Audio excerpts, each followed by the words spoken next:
Thank you for being with us today on the Healthcare Leadership Excellence podcast. We're very aware that there's a lot of podcasts out there, and we're delighted that you're spending time with us.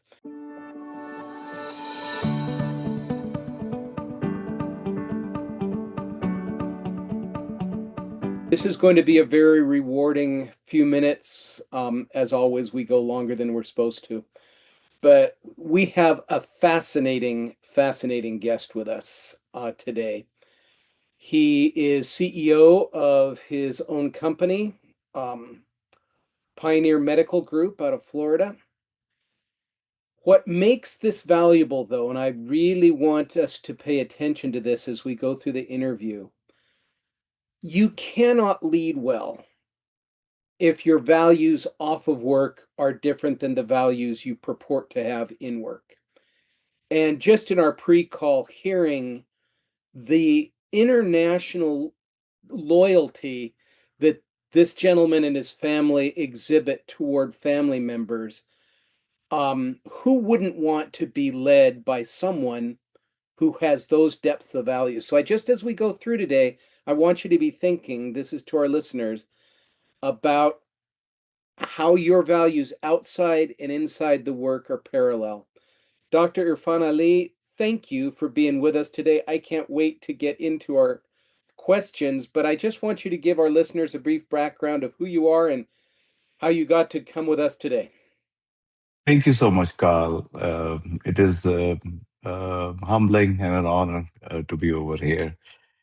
I think current and presence and where we are today is important, but I think the journey which we take to be wherever we are, I think that defines a lot who we are, what we do.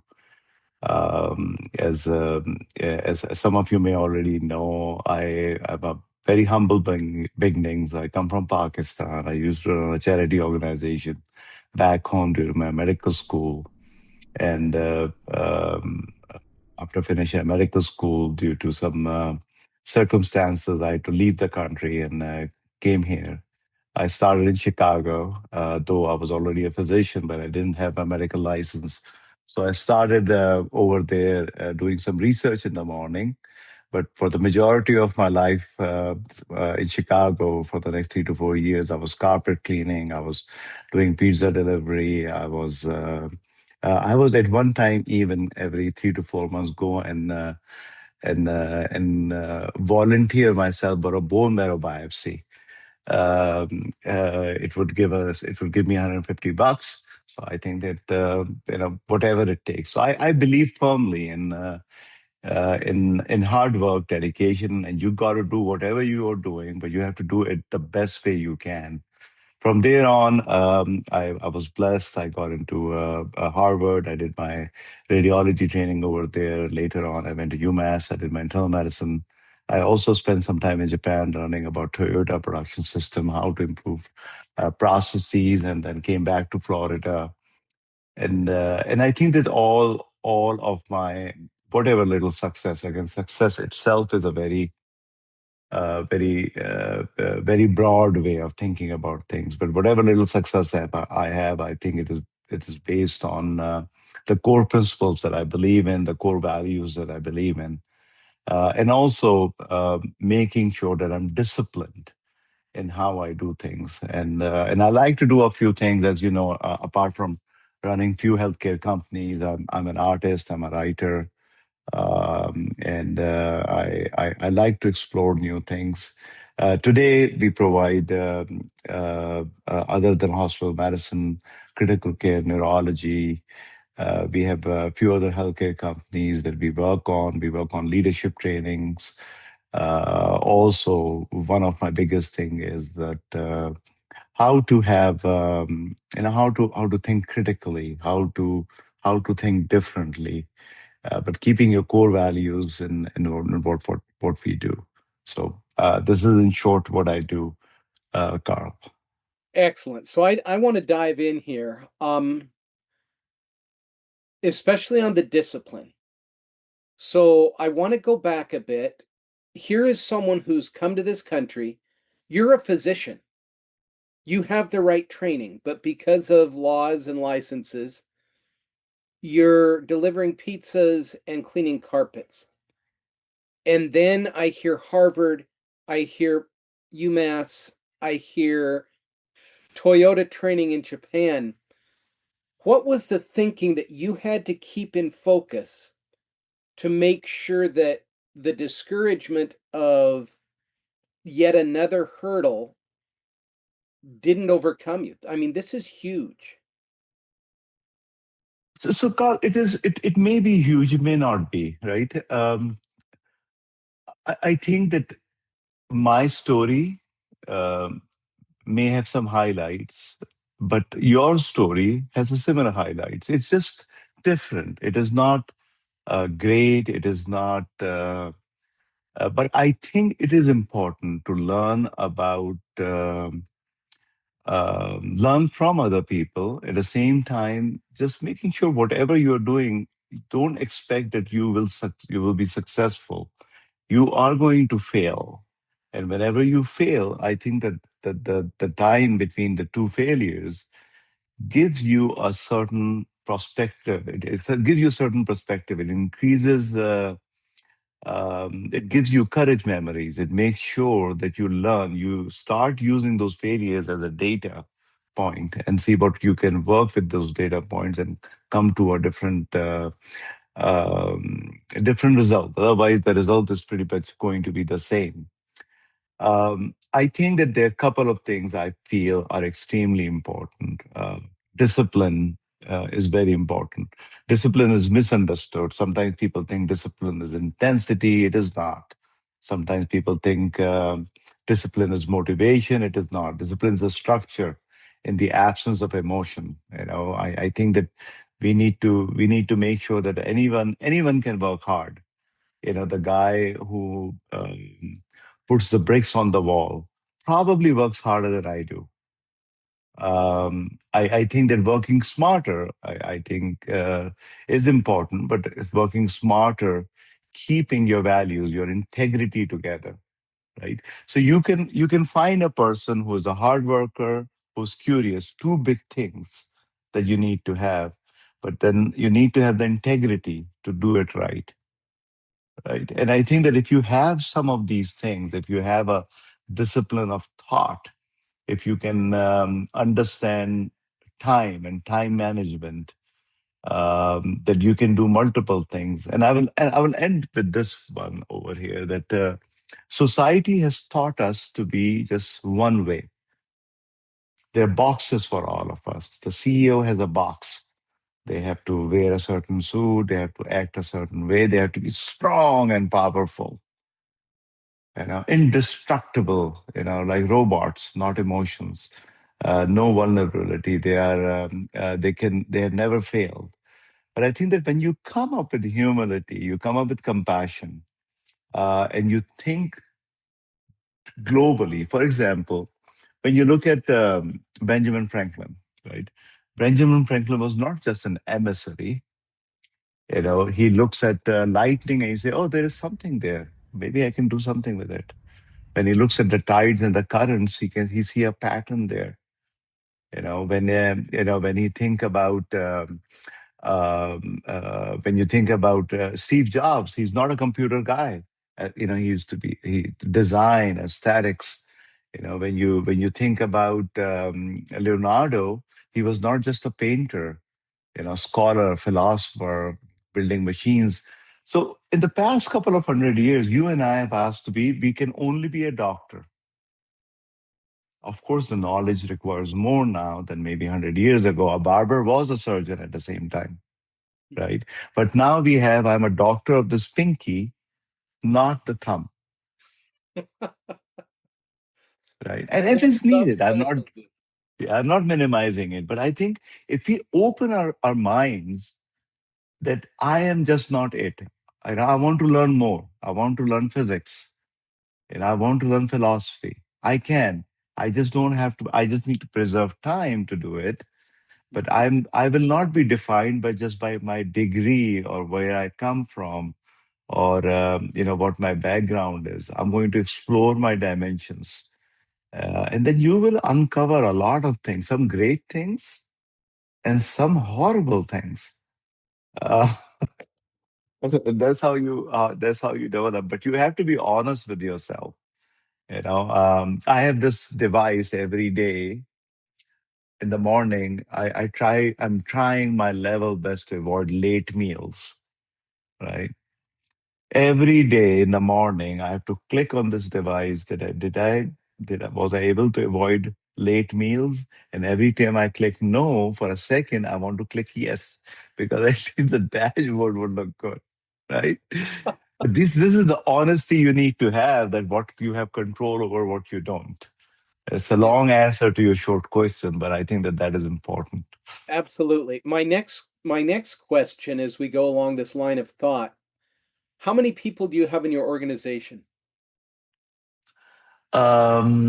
Currently now altogether, probably a little over 500, I would say, uh, among different companies, different hospitals, different businesses that I do.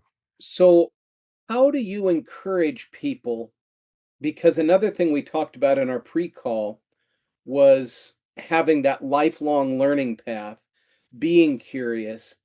How do you encourage your employees to follow some of the values, not imposing your values, but introducing them to the power of some of the things that you've been able to discover? How do you motivate people to say, wow, this can really help me? Um, I think one of the important thing is that you need to understand anything that you're asking somebody to do, is it doable? Would I do it? Mhm, If that test is green, then I can speak with anyone that this particular job, this particular project is doable, because I know that I can do it, or I have done it, or I've been in those parts. Right? You mhm, have to understand the whole infrastructure. The other part is that the people that you work with, they're requiring only three or four things. All of us, myself, you, um, we require some level of affirmation, being appreciated. We want to make sure that we are safe. We are safe to say no. We are strong enough, that we provide an environment for people to grow. There is a glimpse of future. So if you have these three things, you feel appreciated, you feel safe, and you can see a glimpse of future. And if your culture is not an entitled culture, I think that you have a much better chance of connecting with people. You have a much better chance to encourage. Encouragement is not just an applause. mhm. Just like sorry. I remember one time I told my brother, I'm sorry about this. And he said, Irfan, sorry is, for you, maybe an adjective. I want a verb, actions. Ooh, Right. So it is the same thing, that encouragement is not just an adjective, it is an action item. It requires that you're respectful to other folks, regardless if the one who sits on the reception desk or the guy who manages one of the largest hospital. You want to make sure that you have clear expectations, and then you are okay that if they fail, not fail in a horrendous fraudulent manner, but fail that they are okay, they feel safe enough that they can get up and do it, and do this better. mhm, And then at one time in your life, there comes a stage that leadership is just not really about you. You have to grow people. If you stick to them, you have a much better chance. We are proud to say we have a less than 7% turnover in our market. In the work that we do, it usually is around 25 to 30. But it takes intentional work. absolutely. Absolutely. So a couple of things come to mind. We said again in our pre-call a little while back, you said a phrase, and I'm going to quote several of the things you said here. Um, Leadership is not the title, it's the role. Hmm. So talk to our listeners because one, I should have said this earlier. Our goal, doctor, on this podcast is when people get out of their cars heading to the hospital or get off the exercise bike heading to work or bed, wherever they're going, that they're thinking, Dr. Ali gave me something today that I can use today. That this isn't just theory, but this is real life. You do this, things are going to have a better chance of working. So, talk to us about it's not the title, it's the role. I'll give you a practical example. I was a neurosurgeon. Usually it takes them almost 15 years of training, maybe more, to be very, very highly specialized, right? Mhm. Artists, what they do, and they can take care of some very complex issues. But the guy who's supposed to clean the room, aseptic, if he is not there, there is no neurosurgeon. Everybody will have an infection. The cleaning guy depends on the truckers to bring all the supplies to the hospitals.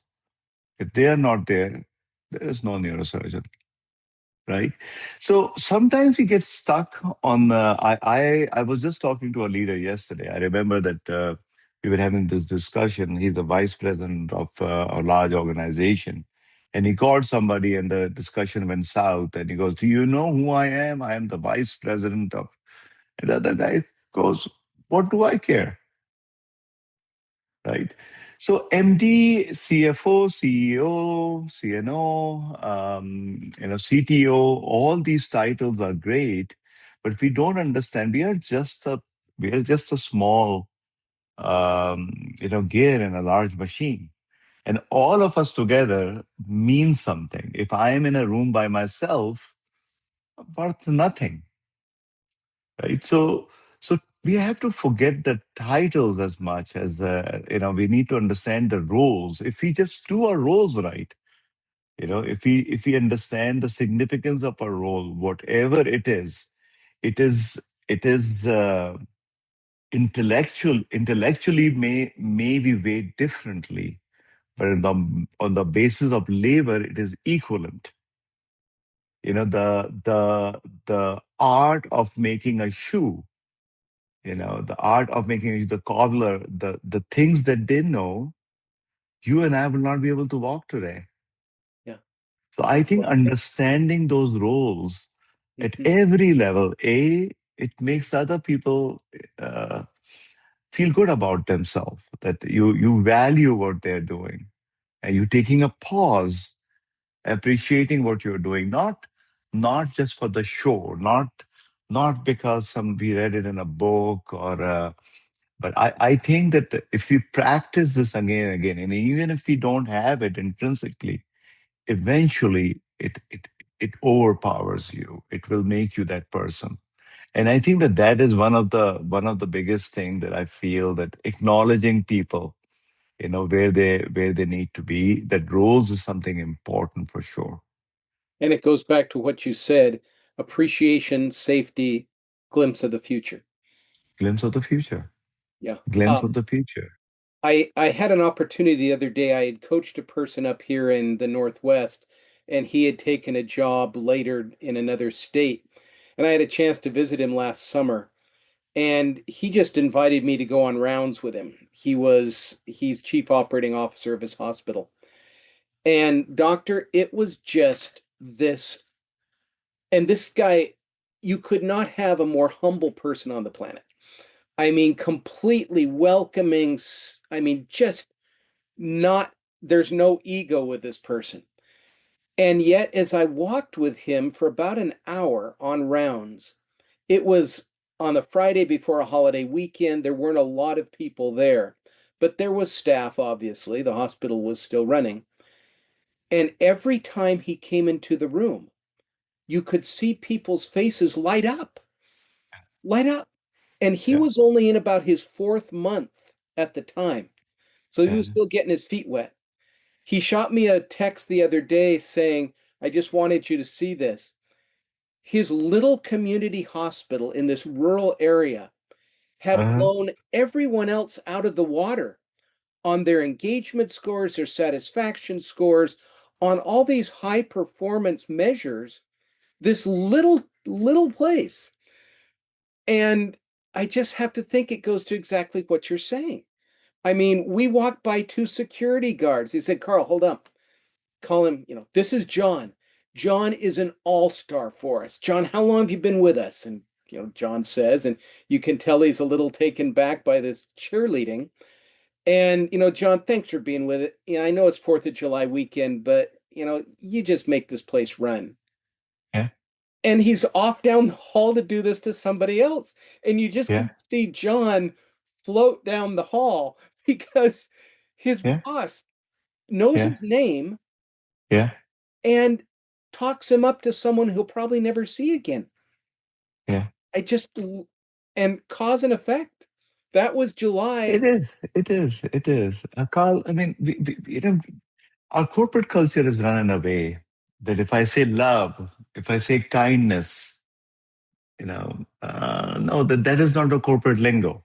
Yeah. Corporate lingo is 360, take a deeper dive, look outside the box, dismantle it, pack it together, unpack this. I mean, this is the lingo the corporate language teaches us, right? But compassion, kindness, I mean, as somebody said, is maybe like a cousin of love, Mhm. Yeah. right? By the end of the day, Carl, what do you want? As a person, you want to make sure you take care of other people and you're cared for at the same time, Mhm. right? And if you feel that, nobody follows you in a crisis, just because you have a title. Yeah. Empathy does that, right? So I want to go to a phrase that you shared with me in our pre-call, and this just it resonated big time. You said to me, Carl, my shirt is paid for by my Uh huh. patient. Yeah. So again, for the listeners, my shirt is paid for by my patient. We can also, and I'm changing your words, so stop me if I'm in error. My shirt is paid for by the environmental services person. Yeah. My shirt is Yeah. paid for by the receptionist. Yeah. And Yeah. that is where did that become a core value of your leadership?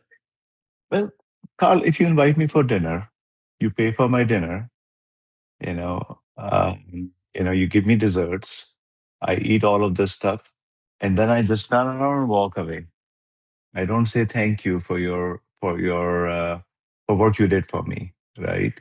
By the end of the day, the food that I eat, the living that is provided to me, eventually is by the patient, right? And as you will have some great patients, some patients may not be in the best of moods because, like I always say, when I have headache or migraine, I am not maybe in the right sense of mind. But as healthcare leaders, physicians, nurses, what we do is a calling. It is not just simple, billing and coding or algorithm. And I think that having that gratitude always, my parents always taught me that the hands that feed you, right? That concept. And I think we should never be big enough not to acknowledge this fact that the by the end of the day, the food which comes to our table comes from the patients, not from my company, not from the hospital systems, not from the CMS, but a service provided to a patient. And I think that brings humility, that brings kindness, that brings compassion. That brings that like one thing that when I'm teaching communication, one thing that I always said to my patients as I'm walking out, I will say, thank you for allowing me to take care of you. That's a power shift, right? Yeah. As physicians and clinicians, and we are taught out. We expect the patient to say, "Thank you for taking care of me." Well, we have choices. The patient has choices, Yeah. right? So when you say that, you're showing your gratitude that you had options. You decide to see me, Mhm. right? And I think and that also shows I'm going to work hard Mhm. to make sure you're better. So this was not covered in our pre-call, but our conversation today just leads me to this question. I deal with a lot of people that are very, very cynical about healthcare right now. Uh-huh. I hear a lot about Uh-huh. burnout. I hear so much about moral outrage that we have. And there's a lot of terms out there, and a lot of people are saying, Carl, I don't know where healthcare is going. I don't know if I want to be a part of it. Yet I look at someone who runs various companies with over 500 total employees, and nothing that I'm hearing today sounds like cynicism or lack of optimism. So, how are you seeing things as possibilities and not just we're being drowned? It's we all go through cycles. We are all humans. Some days are great and some days are not. Some years of our lives are great, some years are not, Mhm, right? Some eras of our is great and some are not. We can choose to just live on those bad days, bad encounters, bad meetings, loss of things, or we can choose that, okay, yeah, this exists. I'm not going to say this failure doesn't exist, but I am going to move it to my periphery. I'm gonna make sure my I have a good eye on the horizon. I can see exactly what is going on in front of me. I'm not going to say that I'm not afraid or I'm not angry, but I am going to try not to be just angry, but I'm going to try to find some solutions, right? And I think that that's where some people are different. That some of us, um, rightfully so, are just angry, but we do not have a solution. I think that people, the leaders who maybe scared, afraid, whatever the state they are in, but they're trying to find solutions. And I think that that is where we need to go. Things are never going to be easy. mhm, It is always something always is going to come in and going to hit you on the face, right? But what do you have today, Carl? When you think about even this time that you and I have, even that, what is the most important thing is I just said now, because now is what we have. Present is gone. Present is already past, and future is always to be. So we don't really have we don't have any grasp on time. All we have is today now, and even that is gone. So if we can just work on now a little bit, and try to be optimistic, cautiously optimistic. I think that things brighten up. I believe in manifestations a lot, not in a miraculous way, of course, but I think that how you train your mind, how you aspire for things, eventually guide you to maybe a goal that you need to be. And then when you said about people being cynical, people being angry, they could be in healthcare, they could be in a meeting, they could be in a store, they could be any customer, right? Leaders who are cynical, critical. It stems all from insecurity, right? I mean, as Nietzsche, rightfully all his life, one of the things that he preached for, one of the philosophies, is that you need to look beyond what is driving this cynicism, this angry. Why are people thinking this way? People act to protect themselves. People do this because they're afraid of losing a job, afraid of making a mistake, afraid of losing somebody, losing someone, and we act in different ways, right? So we need to learn when somebody says something like this in front of you, we need to take a pause and think about where it is coming from, and maybe use the one of the things that I use a lot is the Socrates principle of asking the question again. Why do you feel this way? Rather Excellent. than this is inappropriate. So I want to go along this how to think thread of thought here. Sure. in your pre-call, you talked about the importance of critical thinking. You Uh-huh. also, and I'll share with the listeners right now, Dr. Ali mentioned that he spends significant time just sitting and thinking. And and that was in December that we had our call, so it's been a couple of Uh-huh. months. And I was sharing with him on the pre-call that just starting to practice that, introducing it to the employees in the coaching group, it has produced already some very impressive insights and results. So give us a little background on how you think critically and how you came to this sitting and thinking. And I don't want to say just sitting because it is not easy to do. Um, how did you come up with this? Where's the genesis of that? So this is years ago, almost a couple of decades ago, and it was just a random idea in my head, in my head that I we strategize for things. We strategize for growth. We strategize with other people. We strategize in groups. We have working, we have workshops to come up with scenarios. But I started to, when I was thinking of something, I'm thinking either when I'm taking a shower or I'm driving my car going to a meeting but I never was putting dedicated time for me to think on my own original ideas or maybe ideas that other people have proposed that what I can work on, whether it's the ideas, whether it's the projects, whether it's the writing. So I made a habit that I at least an hour a week, I will just put it as a dedicated time that I will have no screen time. I will not, I will just have a pen on paper or a canvas and I'm going to, I'm going to dedicatedly think about some ideas. I have this notebook now, which is, I think, as thick as it could be, numbers of them now. So I used to write ideas on them and then I will come back to that in a week and say that okay, maybe this is something I can work on. But I don't want anybody to think that dedicated time for thinking is not laziness. It is not inefficiency. It is almost like a strategic oxygen that we require in isolation, just dedicated for you.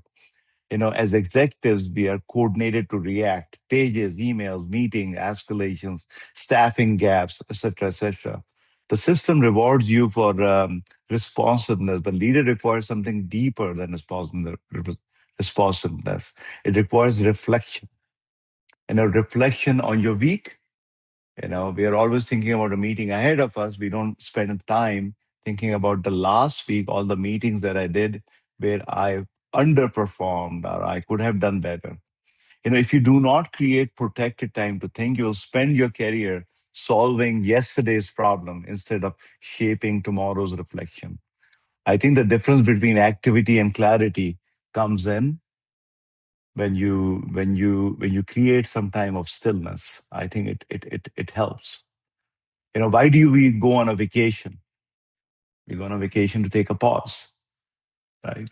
I think just think about this time that you're taking a pause from everything else, and just vacationing for an hour in a week, and composing yourself for what to come. That is just, I'm writing like crazy here. This is just such good material. And I want to go to our listeners for a second. Notice that as we finish up today, we haven't had Dr. Ali talk about KPIs or measurables. We have spoken purely about foundation that has to occur. And I love your last comment that if we don't take time to reflect, we're just solving yesterday's problems instead of planning. I love that strategic oxygen.